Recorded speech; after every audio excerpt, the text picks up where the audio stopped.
Welcome. I'm Kinetic Symphony. I hunt down and report on mysterious and weird, true stories, from glitches to the paranormal. This is my channel's weekly compendium, ending Monday, December 20th, 2021. Case file number 438, written by Shop Suite 9036. We heard the other, not as they should have been. Not sure what to make of these experiences, but they happened back to back. So a few nights ago, my cousin told me she was just in her room relaxing on her phone. She said at one point, she heard my voice behind her very clearly say her name. Not a whisper, but very clear and direct. She said she could easily tell that it was my voice, but that something was off about it. Something she couldn't point out, but she said something just felt different about it when she heard it. At the time, I was asleep in the living room. That was just the first experience.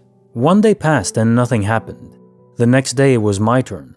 I stayed up early into the morning on the phone with my girlfriend. The last message I sent was at 1:22 in the morning. So she went to sleep and I was sitting on the couch for a few minutes just listening to music. I walked to the bathroom to pee and I hear my cousin. Her room is across from the bathroom and the hallway is kind of narrow.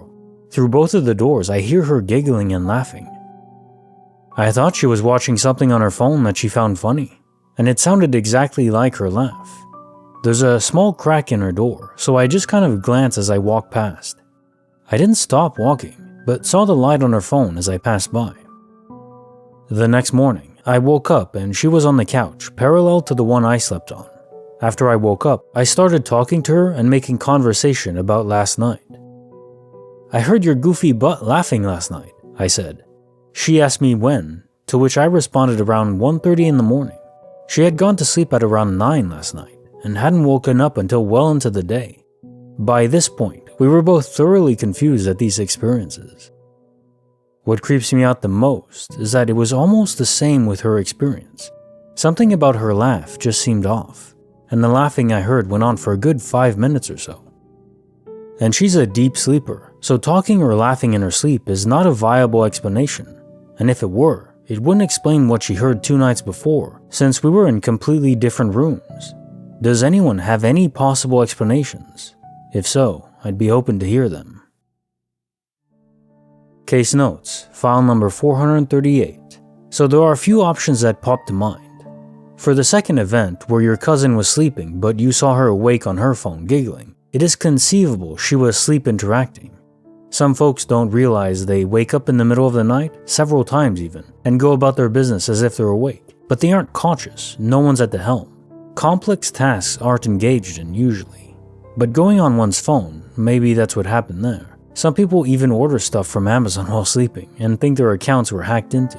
The only plot hole here would be if she does have this disorder, it wouldn't manifest itself only once. It would happen fairly frequently. If you never noticed it again or before, then it may not be this. Now hearing your voice behind her, that could either be projecting astrally while you're sleeping, or a poltergeist or trickster. Thing is, with tricksters you can often equate their personality and behavior with that of a petulant and bored child. If these events don't continue and even intensify, I'd assume the first explanation is more likely. But honestly, both of these explanations don't really encapsulate the entirety of the glitch, so it may not be these at all. In which case, I'd be stumped. Bonus file, written by Funky Butt Fumbling. A prank gone wild. Horror style. When I was in high school, there was a lot of local folklore about a man who allegedly shot and killed his wife and daughter before taking his own life in their family home. The incident occurred many years prior in a now abandoned 2-story home located between 2 wheat fields. I grew up in the boonies, so it was quite common for old farmhouses to be built in such a manner. The year was 2001, and my senior year had just begun a couple months prior. I don't remember the exact month, but I'm assuming October because I remember the crisp, cool, autumn air that had just rolled upon us. One evening, a group of about 8 or so friends and I decided we would visit the infamous home and scope it out for kicks. Before leaving my house, I had the idea I would play a prank on my pals, which involved a small bottle of red food coloring.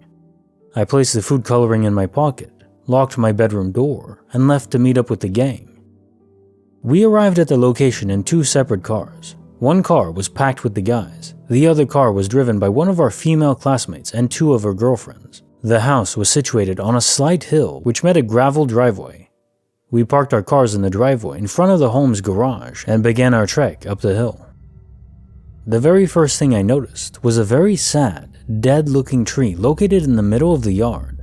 The grass felt very strange beneath my feet, quite spongy and soft, as though it was rotted with disease. This particularly stood out to me because I had never felt grass quite like this before, especially without any recent rain. The house was completely boarded up with plywood, but there was a small opening in the front door which appeared to be broken from a previous visitor. Equipped with our flashlights, we began scoping out the interior of the home, searching for any evidence a murder actually took place. The interior was decorated with dingy floral wallpaper. The floors were bare hardwood throughout. In the main entryway, we saw what appeared to be blood splatters where the wall met the ceiling, and several apparent gunshot holes.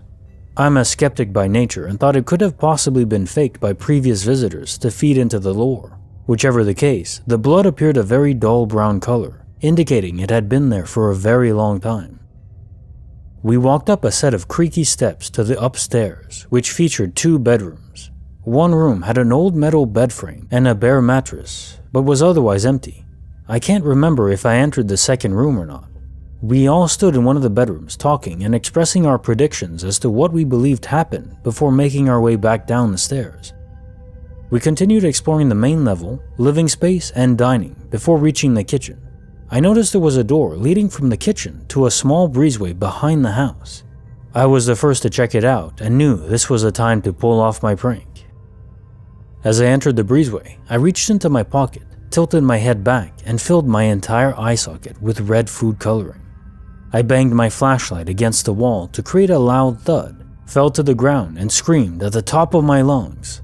"Damn it! Something just hit me! Go, go, go!" We all bolted from the house at top speed. One of the girls even stumbled down the hill and collided with her passenger door. I entered the backseat of her car, holding my eye, screaming with my hands and face covered in fake blood. I remember the girl in the passenger seat yelling over and over, "Get him to the ER! Get him to the ER! His eyes are gone!" They frantically drove about 15 to 20 minutes to the nearest hospital as I writhed in pain in the back seat. The entire ride I was wailing, "Something hit me. I don't know what it was. What the hell just happened?" We finally got to the hospital parking lot with the other car right behind us. Everyone got out and we began swiftly walking to the entrance before I let out a maniacal laugh to reveal it was all a prank. A couple of the girls were pretty pissed, but the guys completely lost it and couldn't stop laughing. After several minutes, the mood lightened and the other girls finally sought humor in the situation. Overall, it was a hit. I got home late that night and cleaned up for school the next morning. When I woke up, everything felt completely off. I kept hearing what sounded like incessant whispering ringing in my ears. It reminded me of the sound of people whispering in church or at a funeral, with the sound of the letter S resonating the most. I walked over to my closet to grab a t-shirt and noticed a freezing cold spot in my room, just in front of my closet door. Our house didn't have central air, only heating vents in the floor, so this frigid spot made absolutely zero sense. I opened my closet door and every single piece of clothing was laying in a ball on the floor. I was dumbfounded because I locked my door before I left and always hung my clothes up, even my t-shirts. My house was empty that morning because my mom worked 12-hour night shifts and my little brother spent the night at our cousin's house because I knew I wouldn't get home until late the night before. As I walked downstairs to my living room, the whispering sounds intensified. Goosebumps covered my arm and my heart started to pound. I grew very alarmed as I realized this was more than just morning cobwebs or grogginess. I drove to school and the whispering sounds would not stop. I thought I was completely losing my mind, so I pulled one of my friends, who is a devout Christian, into the restroom and started crying.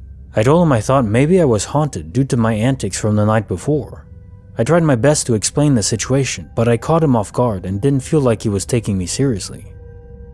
As the school day went on, the whispering sounds persisted, and my friends, who were there for the shenanigans, couldn't stop talking about my prank. I did my best to hold myself together and not reveal that anything was wrong. I didn't want that kind of attention, and especially didn't want them to think I was crazy, since a heart-to-heart with my Christian friend didn't go the way I anticipated. When the school day ended, I immediately checked my room and still felt the freezing cold spot in front of my closet. I truly believed at this point I was, without a doubt, being haunted. A few days went by, and I was having great difficulty sleeping. I kept seeing and envisioning a dark shadow in the corner of my room, about the height of a small child. I did my best to ignore it as the shadow began to move from one spot to another, eventually standing directly beside where I rested my head. The following day, I told my mom about my visit to the abandoned house and the prank I pulled on my friends. She was very disappointed I would disrespect the alleged murder victims, but she was also very supportive in finding me help. She's very spiritual and recommended I meet with a church member to get cleansed and also have my room cleansed. I did not and still don't subscribe to religion in the slightest. However, at that point, I was desperate. I went to the church and bared my soul to a priest, expressing sorrow for my actions, for fooling my friends, entering the abandoned house, and exploiting victims for my personal amusement. Later that evening, a member of the church came to my house, lit candles, and said a prayer in my bedroom. The next day, no more cold spots, no more audible whispering. After a week of feeling absolutely insane, it seemed to be over. About a month later, I developed a very deep depression. I began feeling incredibly dark emotions I had never felt before. These feelings would continue to grow through the winter and into spring of 2002, when baseball season rolled around. I was a lifelong baseball player who was being recruited by a few schools in the area. I was so depressed I opted not to play, forfeiting any possible chance at a scholarship and thus ending my baseball career. I strongly regret that decision today. I had simply lost interest in everything other than sleeping. I shut out my friends, parents, pretty much everyone for the next couple of months. By the time graduation rolled around, I ended up rekindling a friendship with one of my early childhood friends. He and I played baseball together back in first grade and were best friends in grade school. We kind of drifted apart over the years, but something drew us back together and we hung out all summer. The stronger our friendship became, the less apparent my depression was. It ultimately fizzled out by fall, and I ended up attending college out of state. 20 years later, the whispers haven't come back. No cold spots, no dark shadows, nothing. All put to rest. I haven't thought about my haunting in a very long time, but this past year it's crept up from time to time. No bad feelings, just memories. I've been wanting to tell this story for the past couple of months to hopefully aid anyone who may be experiencing something similar. Whether it was a true supernatural experience or my own fears manifested and projected into reality, I needed help, and I'm so very thankful I spoke up. Thanks especially to my mother, who pushed aside her disappointment to ensure her son was okay. If you're feeling off, please ask for help, no matter how silly your problems may sound. Peace. Case file number 439, written by Ari Lee. When you get light without a light bulb. I bought my grandmother's house with my husband over 10 years ago. My mother had lived there after my grandmother, and then she sold it out of the family. Those people lost the house and they bought it on a short sale because it never stopped being home to me. The house was built in the 1940s. My grandparents moved there in the late 50s, early 60s. They kept it beautifully. Primo 1970s and 80s decor, when I think back to growing up there. My granddad died in 1986 and my grandmother moved to a smaller house. My mom and stepdad moved in and my poor house went downhill. They did not upkeep and neither did the people my mother sold the house to after she was divorced. My poor house suffered more each year and then it sat empty for a few years until my husband and I bought it a little over 11 years ago. He's no handyman, but between us we were able to keep things from getting any worse. Recently, we have refinanced so we can make plans to fix some larger things that have been needed to be fixed for years. One of those things are the kitchen lights, 70-year-old fluorescent tubes. There are 4 of them arranged in a cross shape in the ceiling. They are old and need to be replaced. 2 of them always work, and 2 of them work sometimes. They may suddenly light up and work for 3 weeks, then will quit for a week only to light up again. I hate a dark room, so I'm always in a mood when only 2 lights are working. I was pleasantly surprised about 3 to 4 months ago when the 3rd light suddenly took a turn of working. It worked without fail until this past Sunday. I was so disappointed when I realized we were back down to 2 lights. I decided I would try to change the starter and bulb in hopes it would light up again. So I pulled a chair up to stand on and unscrewed the cover and reached up for the bulb. Only there was no bulb. None. It has been a few days now and I still don't know what to think. My husband won't talk about it. When I get him to say something, he says it was working, so there had to be a bulb. And I point out that there was not. There have been a couple other glitches here, so I think he might be scared. I just asked out loud in the kitchen, if you could light up without a bulb all those months, why stop Thanksgiving week? Case notes, file number 439. You know, I wonder if your husband knows more than what he's letting on. The fact he won't talk about it at all, at least in how you typed it, makes me think he's probably seen even more weird things happening around the home and is honestly afraid. So I agree with your assessment on that. I don't blame him either. The whole notion of glitches could drive the best of us nutty. There are some folks who just love a good mystery. Most of us here, listening to this, we have instincts that draw us to these weird happenings. And the eccentric folk of the world that decide to spend their time reading them all. Yeah. I suppose it's our spice of life. It is for me. Case file number 440, written by Ornia 715. A case of the double aisles. My wife and daughter had the same glitch experience at the grocery store earlier today.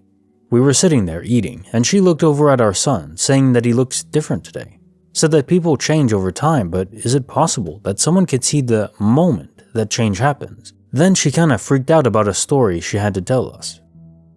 Wife and daughter were walking through a specific aisle, looking for a thing, realized it was in the next aisle, turned the corner and started walking down the next one, but instead restarted the aisle that they had just left from the beginning. Not like they turned around, but a full circle. They noticed right away, so they turned around and checked the aisle they just left to confirm what had happened, and it was a completely different aisle. She noticed a change in our son that I can't see after this weird glitch. Is it possible my wife just shifted realities? If so, what happened to my original wife? She seems exactly the same. From my wife's perspective, I was in a grocery store with my daughter doing some shopping. We went down the canned chili aisle. While walking by the chili to the left, I mentioned to my daughter that it was too bad that no one in the house liked chili dogs. She replied with, "Yuck, Mom, hot dogs are gross." I said, okay, well, we do need some canned corn, so I looked above the aisle to read the signs above. I noticed canned vegetables were in the next aisle to the right, so we walked, got to the end of the aisle, and turned right. Before we turned the corner to the aisle on the right, I looked down and saw the chili to the left. I stopped and said to my daughter, "Hey, weren't we just down the chili aisle?" My daughter said, "Whoa, Mom, yeah, we were." Now we were both standing outside the 2 aisles, looking back and forth between both aisles. I looked to the one on the right, the one we were just down, and saw baking goods like flour and things. We both kinda tripped out a bit, laughing, chalking it up to we must just be confused. I'm open-minded, but this definitely wouldn't be possible. We wrapped up our shopping and came home. Fast forward to dinner time, minus a few details. The long story short is that I noticed my son's features looking slightly different to me. I kept saying how he looked just slightly older. Kind of like when you send your kid to camp for a week, and when you see them, you notice how they aged just a wee bit from the last time you saw them. I asked my husband if he thought it possible for a person to notice the moment of the slightest aging in a child. We are pretty open-minded in our house and like to entertain conversations that don't fall in line with society's standards. It's fun, and we like to think for ourselves. At some point, a while later, my daughter said, "Hey Mom, tell them about what happened at the store." I told the story, and my husband, being my lovable weird self, said, "I think you experienced a glitch in the Matrix. Maybe my old wife is gone, and that's why our son looks different." I laughed it off because I like to always see the rational side to things, and also thought he was mostly joking, so he posted about it. I have no idea what really happened at the store. Had my daughter not been there to experience it with me, I might actually believe I in fact do have a mental illness like some of the commenters on my husband's posts think. I'm also a firm believer that this is how most of society is brainwashed to think. Oh hey, they are weird and losing their mind. Give them meds.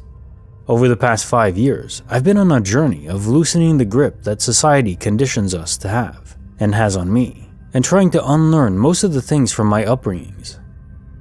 I'm learning to think for myself and also try to realize that my life may not be what it seems to the next person.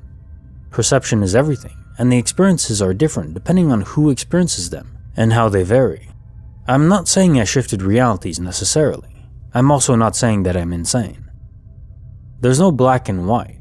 There's only what I experienced, and no one will see things the way I do. Maybe I will never know what truly happened, and that's part of life. Nothing has to have an answer. Not every situation out of the cookie-cutter life experience has to be labeled insane. I thank you all for the input on my husband's post. It certainly was a fun conversation to be part of. Case notes, file number 440. Right, so a quick note here, I definitely don't think you're insane, and the easiest way to prove that is just because your daughter was with you and she noticed the same thing. So it would have to be two people being mentally ill in the same way at the same time. Is that very likely?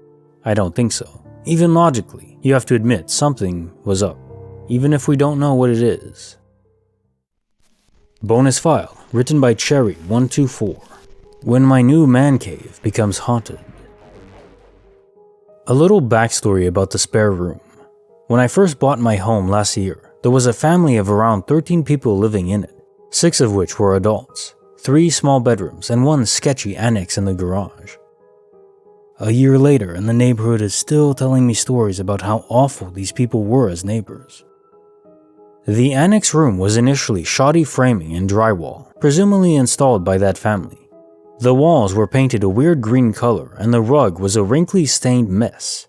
It became apparent that someone had been peeing in all 4 corners of the room. I figured it might just be pets, but there was a mirror that had, "Please help me," written on it in makeup, and the room locked from outside. The day we got our keys, I got called to respond to the Seattle riots with my National Guard unit and was gone for about a month. During that time, my wife and the in-laws began renovating the home to make it livable. I felt guilty being unable to help. My wife got together with my mom to convert that scary extra room into a man cave / jam room with all my music equipment and memorabilia. It came out really nice, but I haven't found much time to use it in the past year. A couple months ago, I built a gaming PC and decided to set it up in that room.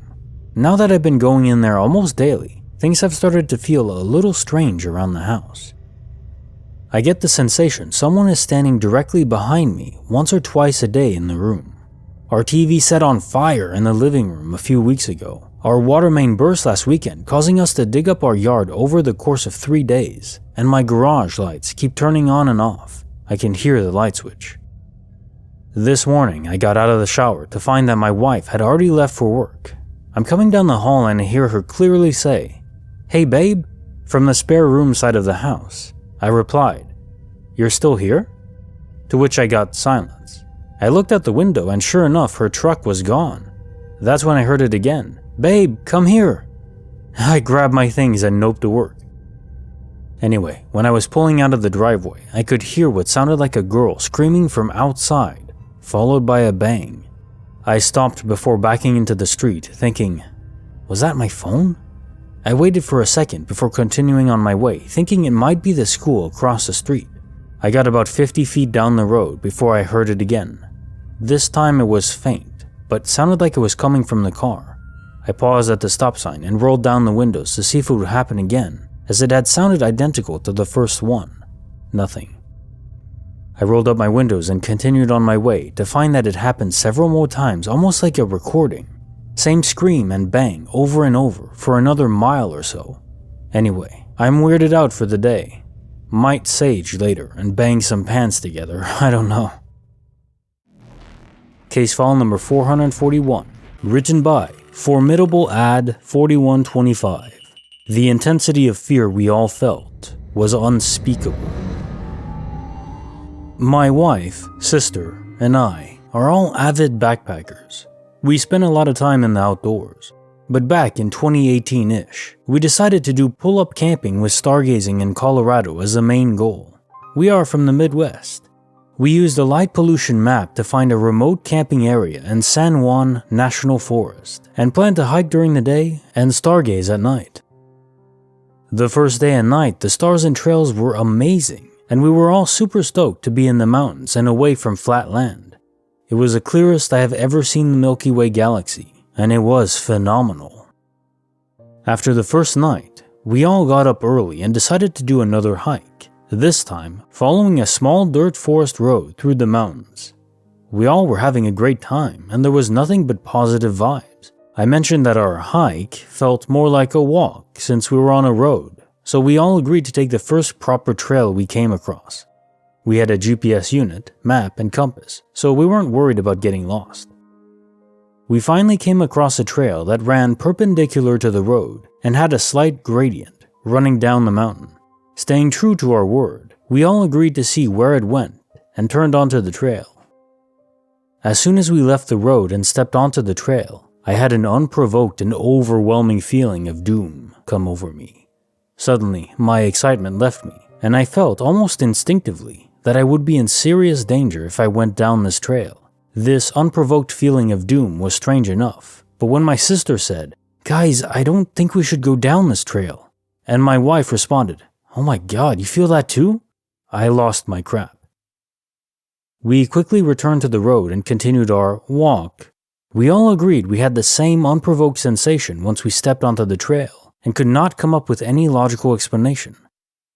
I have never experienced anything like this, and it still gives me goosebumps thinking about it. Case Notes, file number 441. What amazing vibes I get reading the first half of this. You know, my dream is eventually buying a little plot of land in a rural area, and in part making this choice based on a light pollution map.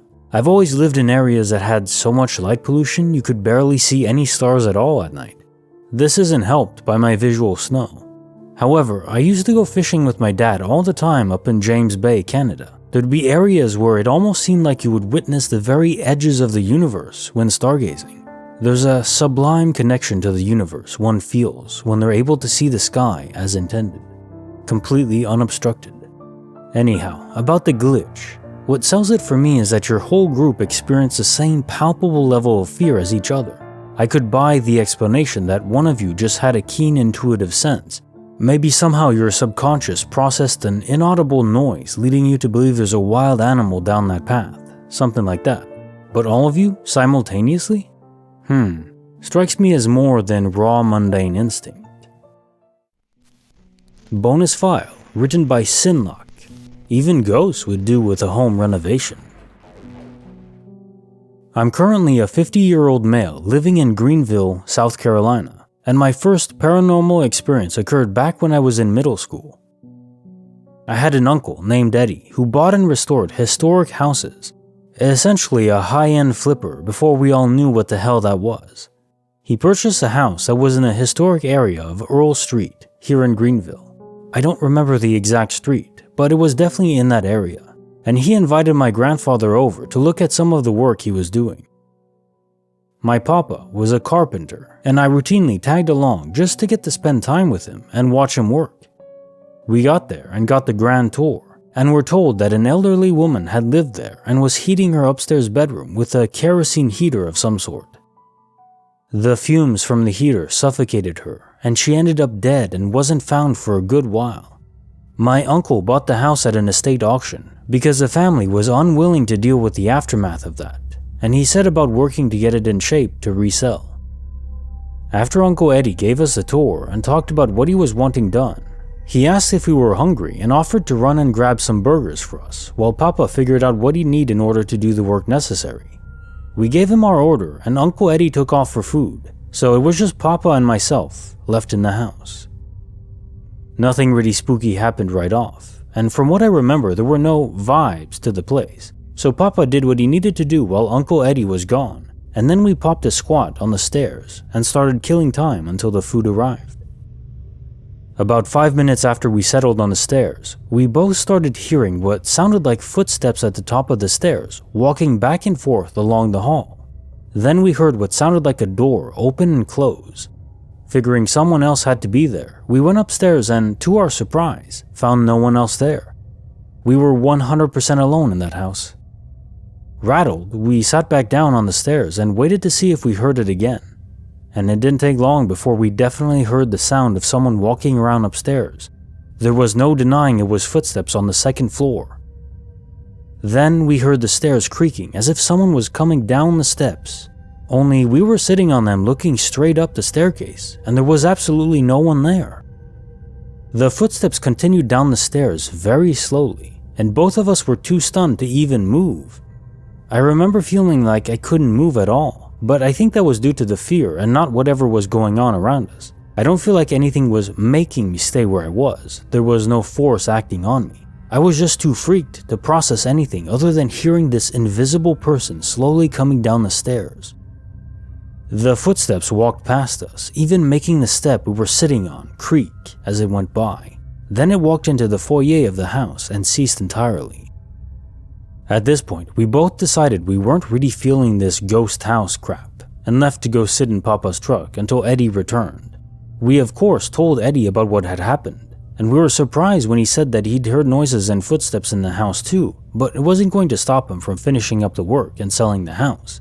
That's someone else's problem, he laughed, and then asked my Papa if he was able to do what he needed done inside. Papa declined politely, and after some nervous laughter, we left. Eddie's wife ended up falling in love with the house, and he renovated it for her, and they lived up there until his death about 15 years ago. So I guess whatever that was ended up actually being his problem after all. Bonus file, written by Wonderlash. My newborn son, triggering supernatural forces? I know this is going to sound stupid. Please know that I'm a very rational person, but weird things happen sometimes that I can't explain. Something strange happened last night, and I remember something very similar happened when I had my firstborn 4 years ago, which I had forgotten about. I've lived in my current house for 10 years, and nothing eventful happened until my first baby was born. Nothing major, just a feeling of being watched. The sounds of footsteps upstairs, etc. Very subtle things, but noticeable. I'd also wake up and see what I can only describe as an electric man in my room, that I would see for a few seconds, and then it would be gone. I put that down to dreaming. When my boy reached about 10 months, it stopped and things returned to normal. My second baby is a week old. Last night, I was sitting in my bedroom with my newborn, feeding him before I went to sleep, when the nightlight down the hall in my oldest son's room turned off. 3 seconds later, I could hear a voice say something that wasn't my son's. I crapped myself and got my son out of the room and had him sleep in the bed with me. I happened to mention this to my partner today, and he said that's really weird because he slept in there for part of the night last night. No room in the big bed with all 3 of us in there, so he left our bed in the early hours and had terrible nightmares which he doesn't usually have. Is this a thing? New baby triggers weird stuff happening in people's houses? I also remember being on the phone to my mother last year talking about something that was really stressful. The conversation was so tense that I didn't notice the banging upstairs until it got really loud and shook my chandelier hanging in the living room. I got halfway up the stairs when a door slammed, so I grabbed my son and ran next door. I asked my neighbor to come back into the house with me while I checked upstairs. Nothing there and no windows open. My neighbor said he had been hearing banging for the last 10 minutes coming from my house and was wondering what it was. I was so preoccupied on the phone to my mom that I didn't notice it until it was really loud. Anyone else have something similar? Update. My partner and I were in the kitchen making food last night when my toy car rolled across the rug and onto the wooden floor in the adjoining living room. My son was in bed and nobody was in the living room at the time. Here we go. Case file number 442, written by Wyatt Montgomery. A case of the sun rising, and then rising again. 2 sunsets and a person I've yet to see again. So to start, I like to believe that I'm not a skeptic in any regard, but I just don't know what to make of this. I'm trying to pretend I was just tired, but I don't know how to explain it. A few weeks ago, I couldn't sleep, so at about 4 a.m., I went to the studio I take a class in for college to get some work done. While there was one other person there who introduced himself as Peter. I don't feel bad using his real name because as far as I can tell, he doesn't exist. I said hi, we chatted while I worked. Nice guy. I watched the sunrise. He said he had to get back to work, on the other side of the building, separate studio, but I walked past it on my way in. And I said okay, he waved. He took a few steps away and said, "Weird, isn't it?" I think he wasn't facing me, and since I'm bad at hearing, I assumed I misheard him and just nodded. I swear, 20 minutes after the sun was all but fully in the sky, which I know because the section outside the building is very pretty, but without me realizing it, it was rising. Again.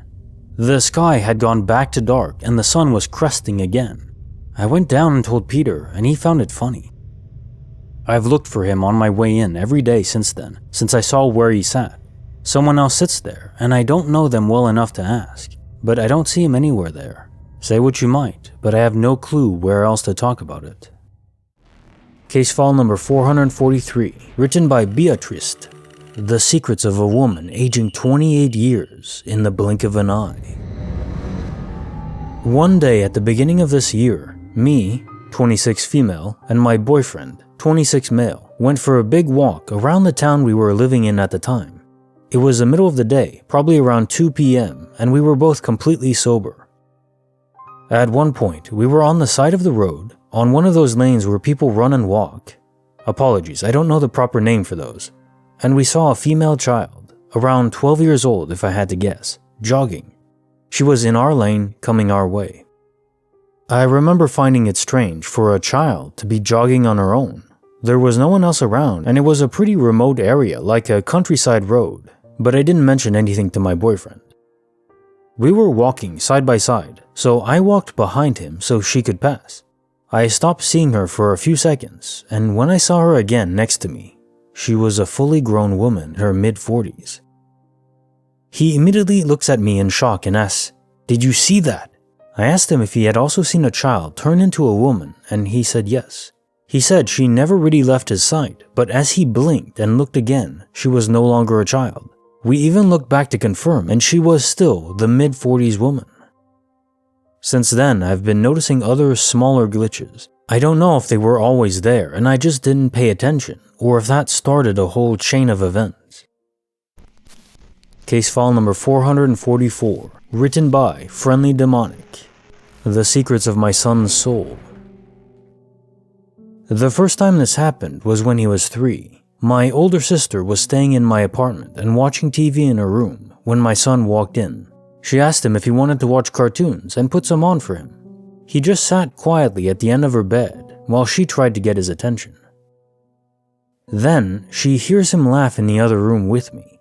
When she looked at the bedroom door, the copy of my son disappeared. When she told me this, I assumed she was high and imagined it. Second time, a friend visiting from the UK got up at night to use the restroom and saw my son's door was wide open, lights on, and he was sitting at his little table with a friend. He told me about this in the morning, since it was 3 a.m. and kinda weird. My son wasn't in his room that night, and no other children were present. I rationalized it as he was tired and imagined it. Third time was when my son was around 8. My best friend and roommate, new apartment, different state, got up to go to the bathroom. The hall light was off and it was dark, but she saw my son standing in the hall next to her. She told him to go back to bed and stepped into the bathroom. She then sees him in the mirror, standing behind her, and tells him to stop and to go to bed. My son then turns around and walks away. That's when she realized something was wrong and looked back into the hall, but he wasn't there. She went to his room and he was still asleep. She ran to my room to tell me, and for the first time I thought, okay, there seems to be a pattern here. Maybe there is something going on. The last time was when my son was 15. This time I saw it. I was in bed, depressed and tired after having had a miscarriage. I woke up to my son curled up in bed next to me. I thought he was trying to comfort me, which was sweet. I sang a lullaby to him and petted his hair before it clicked. My son is 15 now. This was him at age 7 or 8. I froze and asked who he was. He told me everything was gonna be okay, then got up and left. Everyone assumed it was blood loss that made me hallucinate, but I was wide awake. No one has seen my son's double in 5 years, but it's weird as hell. Case notes, file number 443. First off, I'm terribly sorry for your miscarriage. I couldn't even imagine the sorrow that would bring. But at least you do have a son who's already a teenager. I also can't imagine how that would feel, but of course in a positive way. So I've been looking into astral projection more since so many glitches seem to involve it these days. It seems to be accelerating in frequency. One key point, however, is that it's typically described as being a voluntary process, a conscious process. But in most of the glitches I've read, it's accidental, often with the originating person not even being aware they did it. This makes me wonder if there's some environmental trigger that can activate the latent ability in people. Clearly, it doesn't happen to everyone in the area, and it's very infrequent even for those it does happen to. If I had to guess a trigger, it'd be some sort of frequency in the vicinity of the original person, which triggers their brain to activate the ability they may not even be aware they have. Perhaps this frequency could even be imagined by the host, for instance while dreaming. That could explain why it often happens when they're sleeping. Bonus file, written by Nice Bloke, Kek V. The Secrets of a Great Landlord. The second flat I ever rented was in Camberwell, London. It's a low-rise block, probably 1960s, and I was living there on my own. Now, a few things happened during the first few months of my stay. I'd come home from work and a few kitchen unit cupboards would be open. No biggie. Can I be sure I closed all the cupboards at 7:30 a.m. this morning after I rushed for breakfast? Not really. This happened more than a few times. Then I came home to my breakfast bowl smashed in the middle of the kitchen floor. Pretty sure I left it on the side where it wouldn't fall off, but again, it fell off, so maybe I didn't. Turning point for me was one night, whilst fast asleep, my bedroom door slammed shut very loudly. Now, I always sleep with my door an inch or two open, and I know doors can close on their own, but this must have had some good force behind it. Anyway, I decided to put my four-legged chair up against the handle of my bedroom door. It wouldn't have worked if you were to move the handle as the chair wasn't high enough, but it made me feel better. I woke up minutes before my alarm usually to find the chair facing the opposite way around, the back facing away from the door. Now maybe I did some sleepwalking, maybe I did, but that was enough for me. I packed a bag, grabbed my wallet and keys, and while still in my dressing gown, drove to my parents'. I informed my landlord that I was moving out immediately. Keep the deposit, I'm out. I think the place is haunted and I'm a wimp to that sort of thing. He laughed. Funny enough, he said, you're not the first person to say that. I'll give you your deposit back. Case notes, bonus file. Right, not much to say here, another haunted house, which is creepy in and of itself. But what's really weird is that your landlord was so damn cool.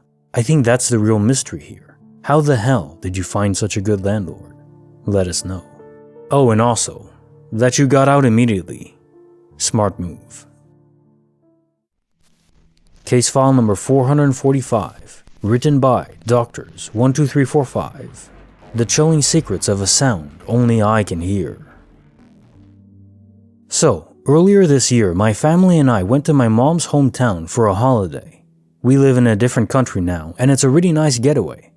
When something strange started happening. We stayed at the house my mom grew up in, which has quite a big front garden and a massive back garden, like most people in that area do. When you go to the back garden, you have the neighbors' gardens on the left and right, and at the back, there's an area which, if I understood correctly, people share and use for their cows and horses. Behind this shared area, there's a massive forest. Opposite the front of the house, there's a road, which is just outside the house, and on the other side of the road, there's lots of hills, with many private areas which are mainly used for animals and living. Anyway, we were there for just over 2 weeks, most of which we spent at the house due to the isolation rules. We mainly spent this time outside, either playing or cleaning the garden, cutting the grass, chopping down the old tree branches, etc. Every now and then I would hear this really weird noise. The best way I can describe it is a human laugh mixed with a dog's or wolf's howl. It would last for 2 to 3 seconds before stopping. Sometimes it would be about 5 of these laughs in a row. Sometimes it was only 1. To make it even weirder, it was quite loud, but it sounded like it was coming from far away. However, everything echoed if it was loud. Everything from a person shouting to an ambulance's sirens and train siren, is that how you call it, would echo. So the sound had to be coming from nearby, and yet it sounded like it came from so far away.